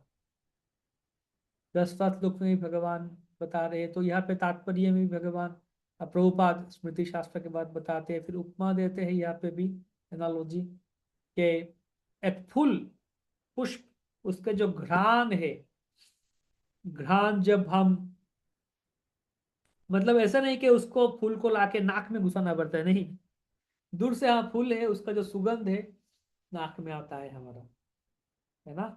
या जा रहे बगल से जा रहे, चल के जा रहे, सुंदर गुलाब के पेड़ है, कितना सुंदर सुगंध आ रहा है, उस गुलाब फूल को नाक के अंदर डालने का जरूरत नहीं, दूर से ही सुगंध आता है। तो वैसे ही भगवान को पास आना जरूरत नहीं होता है, कि भगवान को हमारे बीच में या फिर स्पर्श करने की जरूरत नहीं, भगवान दूर से ही हम्म, इस भगवान और प्रकृति दोनों का दूर से ही संपर्क होता है।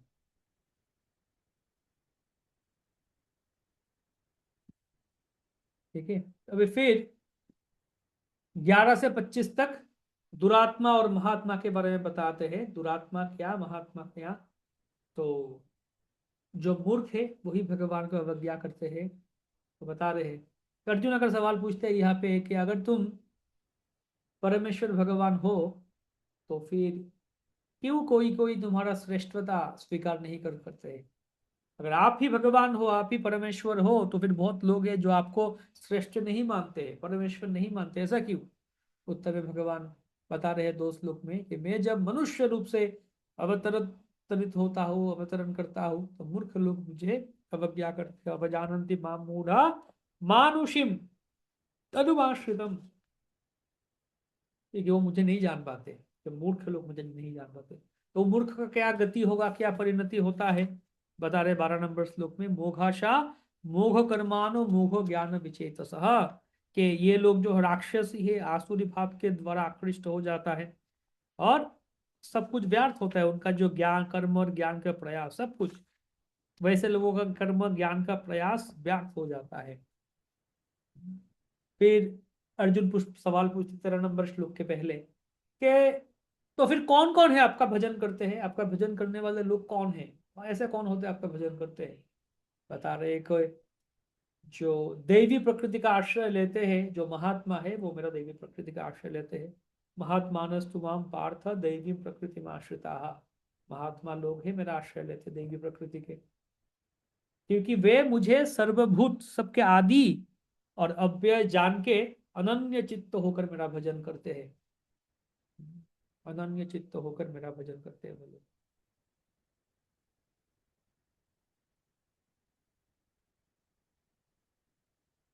और महात्मा कैसे भजन करते हैं, उनका भजन तरीका कैसे है, तो यतंतश्च दृढ़व्रताः, कि सततम कीर्तयन्तो माम यतंतश्च दृढ़व्रता, और 4 चीज कहा गया, कि दृढ़व्रत और यत्न करके, यतंतश्च, और हमेशा मेरा महिमा कीर्तन कर, सततम कीर्तयन्तो माम यतंतश्च दृढ़व्रता, और नमस्यन्तश्च माम भक्त्या नित्य युक्त उपासते, हमेशा मुझे नमस्कार करते हैं और मेरा भक्ति के साथ मेरा उपासना करते हैं। ये है महात्मा, हमेशा मेरा कीर्तन में लगे रहते हैं। और दृढ़ व्रत, उनका जो व्रत है, ऐसे नहीं कि आज सोचा मैंने ये कल से न्यू ईयर रेजोल्यूशन बनाया, ये नया साल मैंने ये करूंगा पढ़ूंगा अच्छा से, या फिर जो भी करूंगा, और एक हफ्ता बाद खत्म, ऐसा नहीं। वो यतंतश्च दृढ़ दृढ़ व्रत होके मेरा भजन करते हैं, और नमस्यंतश्च, मुझे नमस्कार करते हैं, और भक्ति के द्वारा मेरा पूजा करते हैं। ये है महात्मा। तो और 15 नंबर श्लोक में बता रहे हैं कि ज्ञान यज्ञ न चाप्यन्य। बाकी बहुत लोग हैं, बाकी भी तरीका है। कुछ कुछ लोग अभेद चिंता करके मेरा भजन करते हैं, कोई बहुभेद चिंता करके मुझे मेरा भजन करते हैं, ऐसे कोई लोग विश्व रूप का पूजा करते हैं। अहम ग्रह उपासक, प्रतीक उपासक, या विश्व रूप उपासक, ऐसे अलग अलग तरीके से मेरा भजन करते हैं। एक मिनट का ब्रेक लेता हूं।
ओके, तो योगमेश्वरम के बारे में बताया गया है 4 से 10 तक। अभी मूढ़ के बारे में बता रहे हैं। जो मूढ़ लोग हैं, मूढ़, तो यहाँ पे तात्पर्य में देखते हैं हम, 11 नंबर श्लोक से फिर आते हैं तात्पर्य कि अब जानन्ति माम मूढ़ा, कि मूढ़ लोग जो है, तो क्यों मूढ़ है? क्योंकि उनका ज्ञान नहीं है, अज्ञान है। और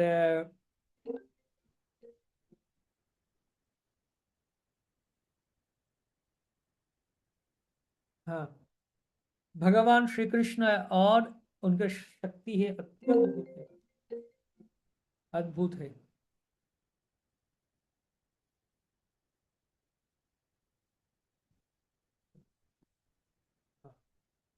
भगवान श्री कृष्ण, उनका शक्ति अद्भुत है।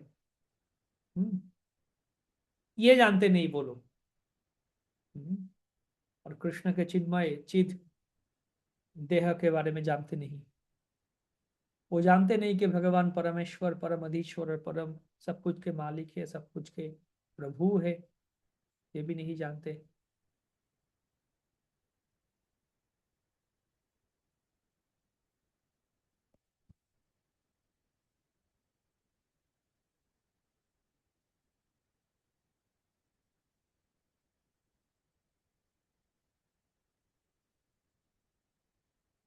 तो वे लोग श्रीमद् भागवत के श्लोक का उद्धृति देके बोलते हैं कि कृष्ण को एक साधारण मनुष्य समझाना चाहते हैं। तो भागवत में देखिए बताया जा रहा है, तीसरा स्कंद 29 अध्याय 21 नंबर श्लोक में ये श्लोक दिखाते हैं कि श्री कृष्ण एक साधारण मनुष्य है। अहम सर्वेषु भूतेषु भूतात्मावस्थित सदा, मैं सर्वदा हमेशा समस्त जीव में परमात्मा के रूप में अवस्थान करता हूँ।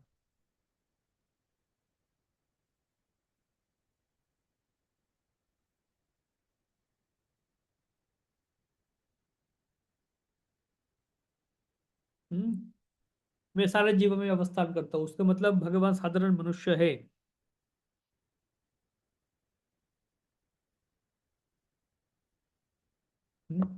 ये दिखाना चाहते हैं। तो इसका खंडन करते हैं श्रील जीव गोस्वामी और श्रील विश्वनाथ चक्रवर्ती ठाकुर, इसका खंडन करते हैं। जीव गोस्वामी बात बताते हैं कि कृष्णा परमात्मा रूप में स्थावर जंगम सारे जीव के हृदय में अवस्थान करते हैं। जो प्राकृत भक्त केवल श्री मंदिर के अर्चा मूर्ति के सेवा में व्यस्त रहते हैं, लेकिन बाकी जीव को सम्मान देना नहीं जानते, उनके जो पूजा है वो व्यर्थ है, उनके पूजा व्यर्थ है। फिर विश्वनाथ चक्रवर्ती ठाकुर भी ऐसे जो भावनाएं हैं इसके बारे में भी सतर्क करके दिए हैं।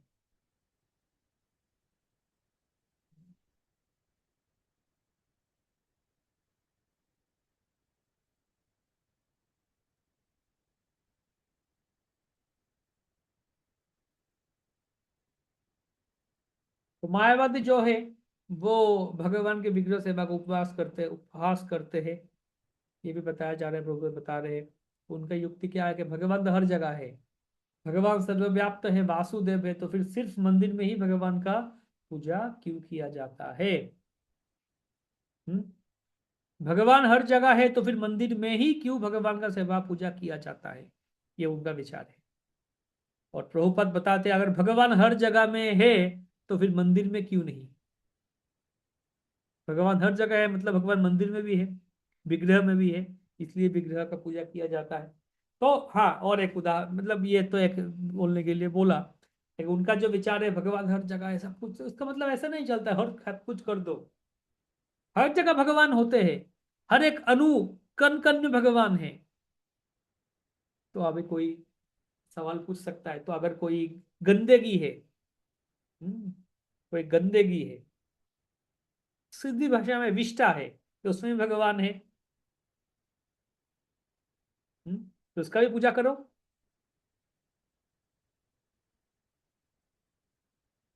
हर जगह तो भगवान है तो विष्टा में भी भगवान है, विष्टा का पूजा करो। हम्म, ये मूर्खता है। हाँ, भगवान हर जगह है, सबको समान वैसे देखो। तो आप चिड़ियाघर में जाइए, एक शेर है, पिंजरा में बंद एक शेर है, आपको आपने सोचा रही शेर, शेर को क्यों बंदी बनाया गया? उसके अंदर में भी भगवान है। चलो उसका पिंजरा खोल दो और मैं उसको गले मिलता हूँ, जाके गले लगाता हूँ, हाँ गले लगाता हूँ। तो आप उस बाघ का या सिंह का ब्रेकफास्ट बन जाएंगे, या फिर लंच बन जाएंगे, फीस्ट बन जाएंगे। तो भगवान हर जगह है, लेकिन उसका अप्लाई कैसे करें वो समझना पड़ेगा। मूर्ख के जैसे नहीं कर सकते वो। भगवान हर जगह है, मैं सबको समान देखता हूँ, उसका मतलब ये नहीं। भेद विभाजन है। समत्व का मतलब क्या? सब कुछ समान, सबके प्रति, हर के प्रति समान भावना रखो। समत्व, समो दमो तपस्व जो कहा जाता है ना, समो, समान भावना। लेकिन समान में भी भेदभाव करना होता है। अभी समो एकत्व, एकत्व अनुपश्यति। अभी मान लिया गया, चलिए अभी प्रसाद होगा, हाँ, फीस्ट, महाप्रसाद है, गोविंद प्रसाद सबके लिए आयोजन किया गया। आप सब एक साथ आए और सबके लिए प्रसाद, महाप्रसाद का व्यवस्था किया गया, फीस्ट कर रहे हैं हम सब। तो अभी ऐसा नियम बनाया गया कि सबके लिए तीन तीन रोटी मिलेगा। हम्म, सबको तीन, ये सबको लिए चार रोटी मिलेगा। हम्म, सबको चार रोटी खाना पड़ेगा। अभी इसमें कोई है, मान लीजिए सचिदुलाल प्रभु है यहाँ पे, सचिदुलाल प्रभु को चार नहीं, उनको 10 रोटी चाहिए। तो क्या नियम है? सबको चार ही रोटी मिलेगा। सचिदुलाल प्रभु बोला रहे मेरा पेट भरा नहीं, मुझे और 6 चाहिए, 10 चाहिए मुझे रोटी, 4 रोटी से हो क्या होगा मेरा? बोले नहीं, चार ही मिलेगा। अभी दूसरा कोई है, मान लीजिए अमृतानंद प्रभु है, उनको 2 ही रोटी चाहिए। वो बोले मैं नहीं, मैं 2 से ज्यादा खा नहीं सकता हूँ, पेट भर गया मेरा, 2 से ज्यादा खा नहीं सकता हूँ मैं। बोले नहीं, आपको चार खाना ही पड़ेगा, आपको खाना ही पड़ेगा, मतलब एक का बोले आपको चार खाना ही पड़ेगा। ये हम प्रभु जी इक्वालिटी फॉलो करते हैं, आपको चार खाना ही पड़ेगा। और यहाँ पे वो प्रभु जी बोले मुझे 10 चाहिए, बोले नहीं आपको मिलेगा नहीं। बोले और एक एक्स्ट्रा, 2 एक्स्ट्रा दे दो मुझे, बोले नहीं आपको एक भी एक्स्ट्रा नहीं मिलेगा। और वो बोल रहे वो खाना ही, बोले आपको जबरदस्ती करना। बोले क्या इक्वलिटी है? नहीं हम तो इक्वलिटी फॉलो करते हैं। हम्म, तो वैसे इक्वलिटी, इक्वलिटी का गलत इस्तेमाल नहीं करना है, सब कुछ समान। हम्म, आप जाके एक शेर को गले नहीं मिल सकते, लगा सकते, चलो हम इक्वलिटी है, चलो तुम भी समान मैं भी समान, चलो जाके गले मिलते हैं, हम बंधु है। नहीं। तो वैसे ही भगवान हर जगह है, इसका मतलब ऐसा नहीं कि सब कुछ को आप पूजा करना, विष्टा को पूजा करना शुरू करो, नहीं। एक दृष्टि होता है जहाँ पे भगवान, एक सिस्टम बनाया दिया गया है, शास्त्र में वर्णन किया गया है, कहाँ कहाँ भगवान का विग्रह कैसे बनाया जाता है, प्रतिष्ठा भगवान का आह्वान किया जाता है मंत्रों के द्वारा, फिर भगवान का पूजा किया जाता है सुंदर तरीके से। वैसे कीजिए भगवान के भजन, भगवान के भक्ति। हम्म, ठीक है।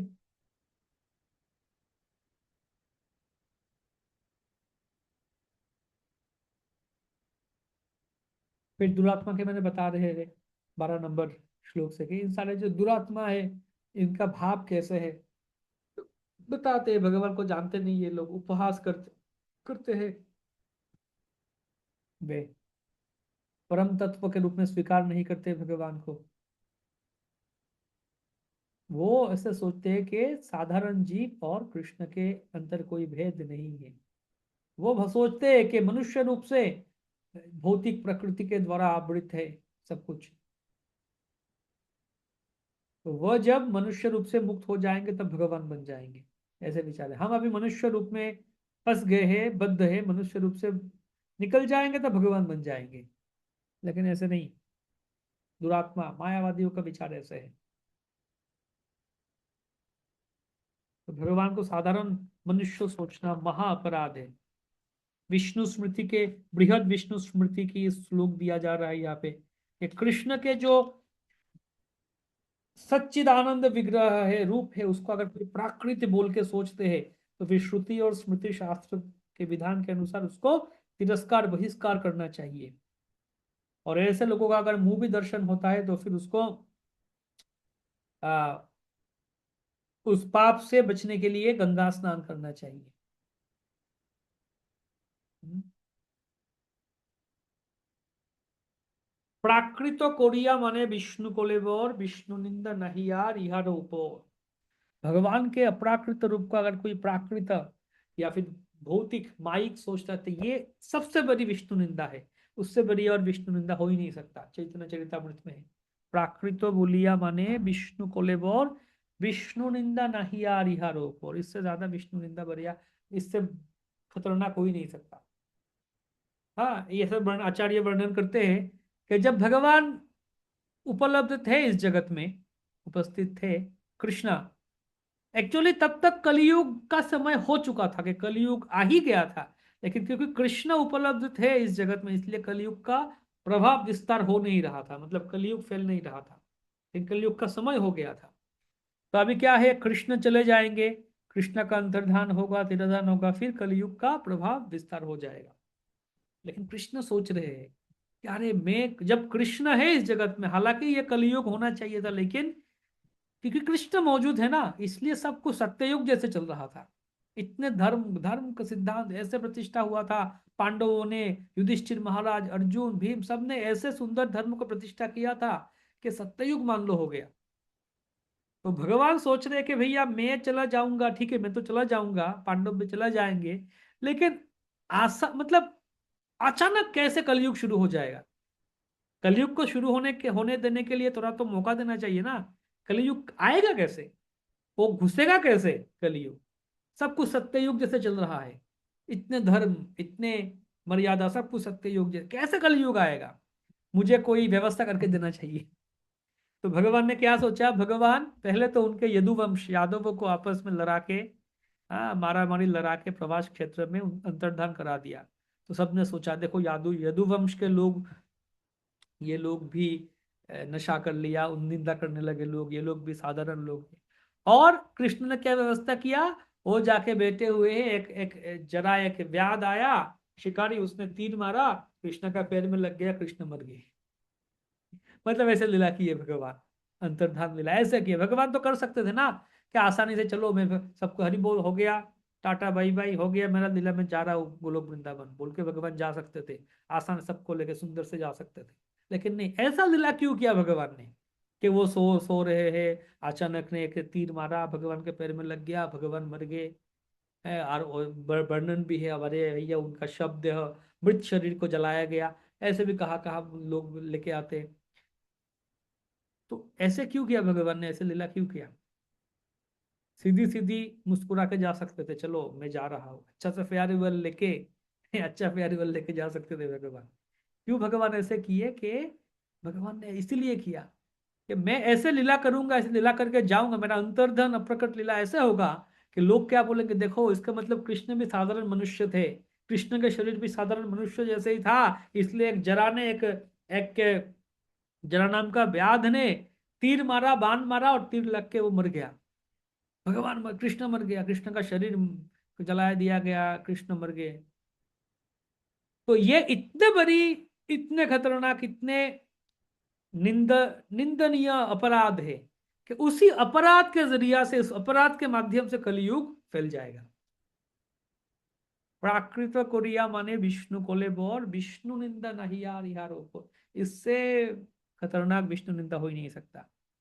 हाँ, इसलिए भगवान ने ऐसे लीला किया कि भैया सब ऐसे ही सोचते रहेंगे और सब निंदा करते रहेंगे, तो भगवान लीला करते रहते।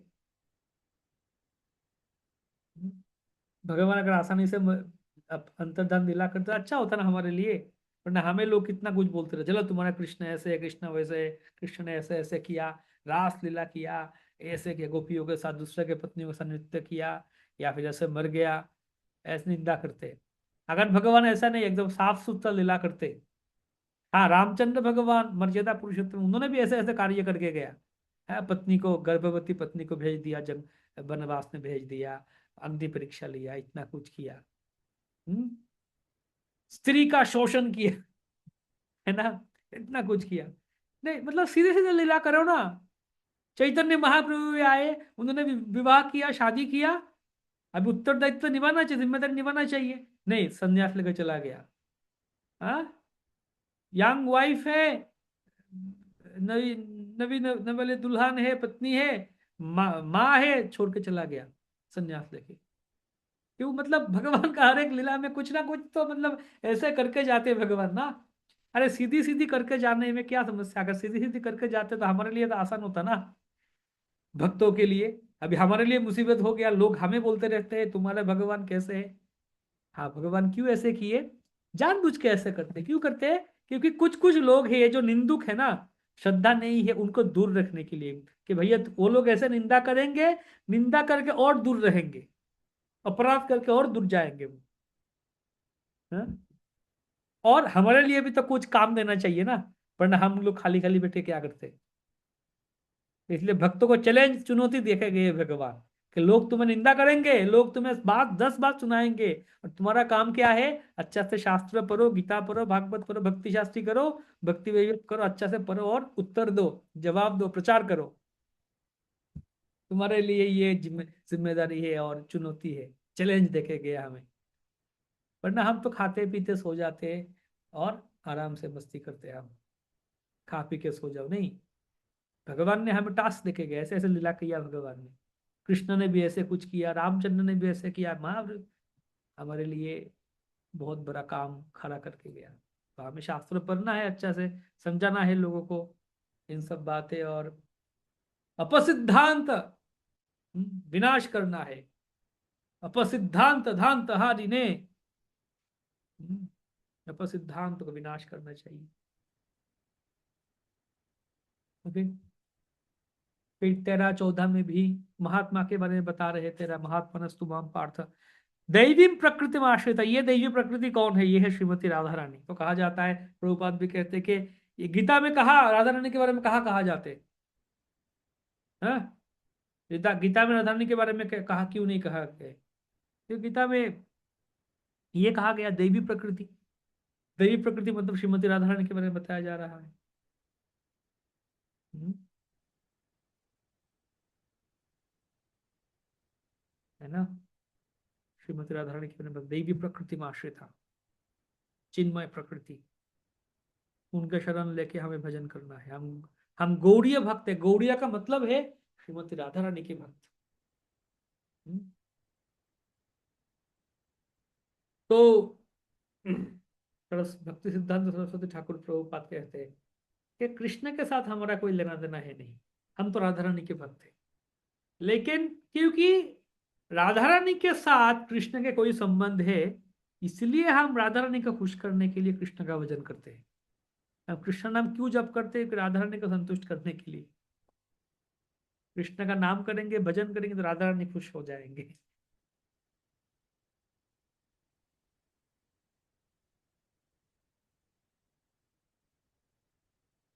हम्म लोग राधे राधे जप करते हैं, ठीक है, लेकिन राधे राधे जप करेंगे तो हाँ कृष्ण खुश हो सकते हैं। लेकिन कृष्ण कृष्ण जप करेंगे, हरे कृष्ण जप करेंगे तो राधा रानी खुश हो जाएंगे। तो हमारे लिए राधा रानी को खुश करना ज्यादा इंपॉर्टेंट है, इसलिए हम कृष्ण कृष्ण जप करते हैं। मैंने क्योंकि हमें खुद सिखाया गया है कृष्ण नाम जप करने के लिए।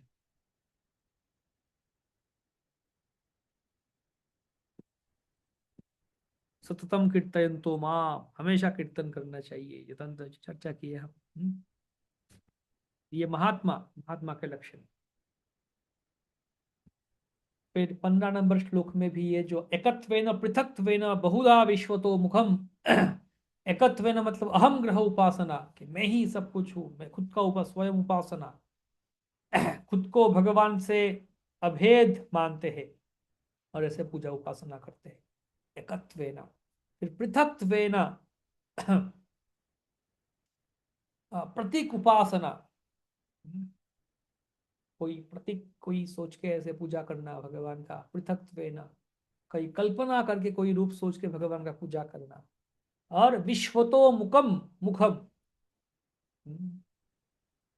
विश्व रूप या सब कुछ को भगवान सोच के ऐसे पूजा करना।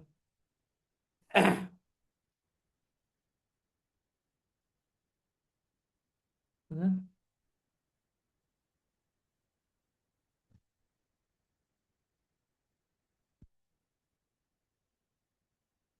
ठीक है। तो 16 नंबर श्लोक से हम कल चर्चा करेंगे।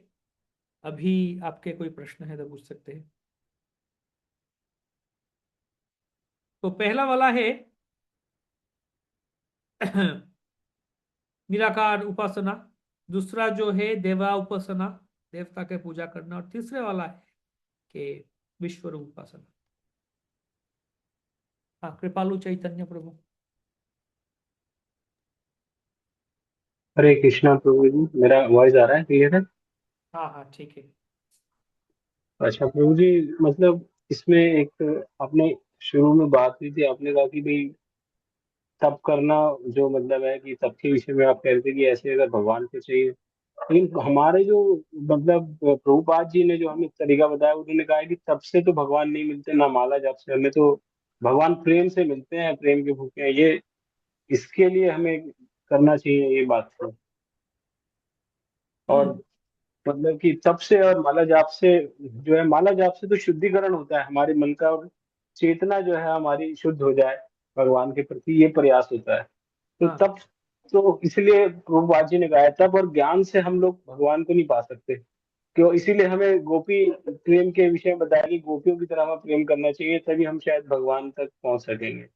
हाँ तो ये मेरे ख्याल से यही बात ठीक है ना, इसमें तप और ज्ञान तो आएगा ही नहीं भक्ति में, कि भाई तप और ज्ञान से तो भगवान को पा ही नहीं पाएंगे हम कभी। हाँ। तो आपका प्रश्न क्या है कि तपर ज्ञान से भक्ति नहीं मिलते या भगवान नहीं हाँ, मिलते? भगवान नहीं मिलते ना, नहीं मिलते ना भगवान का। शास्त्रों में तो ये कहा ही नहीं है कि तब से आपको भगवान मिलेंगे या ज्ञान से मिलेंगे। हाँ, भगवान प्रेम से।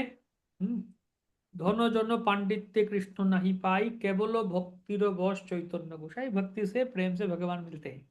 लेकिन हम्म। हमारे लिए भक्ति वो जो प्रेम से भगवान मिलते हैं। प्रेम मतलब क्या है? हाँ? प्रेम मतलब क्या है? हम कैसे प्रेम करें, हम कैसे भक्ति करें भगवान को? तो हमने तो अभी रागानुगा की भक्ति करने के लिए बताया ना कि भाई आप जैसे कहा है कि भाई जैसे गोपी भगवान का चिंतन करो, चेतना हमारी भगवान की होनी है हर हमें काम में। हमें रागानु का भक्ति करने बोला, हम्म। तो आप रागानु का मतलब भक्ति कर रहे हैं। चेतना को भाई, भाई चेतना को भगवान का ना कि भाई जैसे कि भाई अब तुम हरे कृष्णा डांस करो, भगवान की चेतना प्रसाद लो, क्योंकि भाई भगवान को मैंने भोग लगाया है। और मतलब कि कोई भी चेतना हो वो उसमें, इसीलिए वो चीज सरल हो रही है क्योंकि हम भगवान को उसमें जहाँ सेंटर में हाँ रखेंगे तभी वही वो है चीज तो, प्यूरिफिकेशन हो पाएगी। इसलिए तो पॉइंट है रागानुगा भक्ति। भक्ति रसा में सिंधु हो गया आपका या बाकी है? नहीं हो गया प्रभु जी। ओके, तो वो समझ गए होंगे रागानुगा भक्ति मतलब क्या है। तो भक्ति कितने प्रकार के है? 3 प्रकार का भक्ति बताया ना प्रभु जी, उसमें एक मतलब साधन भक्ति है, एक एक एक और बीच में है, कौन सी भक्ति है, साधन भक्ति और ओहो दिमाग से ही निकल गया। और मतलब प्रसाद उसके बाद एक रूपानुगा भक्ति। भक्ति आती है बीच में एक साधन भक्ति और प्रसाद साधन। भक्ति। नहीं नहीं वो क्या बताया था। भक्ति करने के लिए पहले भक्ति याद रखना पड़ेगा, भक्ति का कितने प्रकार के भक्ति है, कितने प्रकार यही की। बात आ रही है क्योंकि ज्ञान से भगवान अगर मिल जाते तो फिर सबको पहले गोपियों आप से या फिर तो यहाँ पर ये बताइए भक्ति है। कितने प्रकार की? नहीं नहीं वो तो भाव मैं बता ही रहा हूँ आपको। है तीन साधन प्रकार की भक्ति बताई गई नहीं है। साधन भक्ति, साधन भक्ति हो गई, उसके बाद एक और बताइए ना बीच में। भाव भाव हाँ भक्ति। भाव भक्ति, भाव भक्ति और राग भक्ति। रागन भाव हुआ भक्ति है ना। नहीं, प्रेम भाव भक्ति और प्रेम भक्ति। नहीं नहीं 3 है, प्रेम भक्ति, भाव भक्ति, प्रेम भक्ति। और साधन भक्ति में जो है वो 2 तरह की भक्ति आती है, एक विधि भक्ति आती है, वैदिक भक्ति आती है, और एक वो क्या कहते हैं रागन हुआ भक्ति आती है, यही है ना। ओके इसी तरह ओके से हाँ। ओके। तो आपने जो बताया बात यहाँ पे कि हमें रागानु का भक्ति करने कहा गया, तो जो हम हर बात बोलते हैं वो समझ के बोलना चाहिए कि हमें भक्ति करने कहा गया,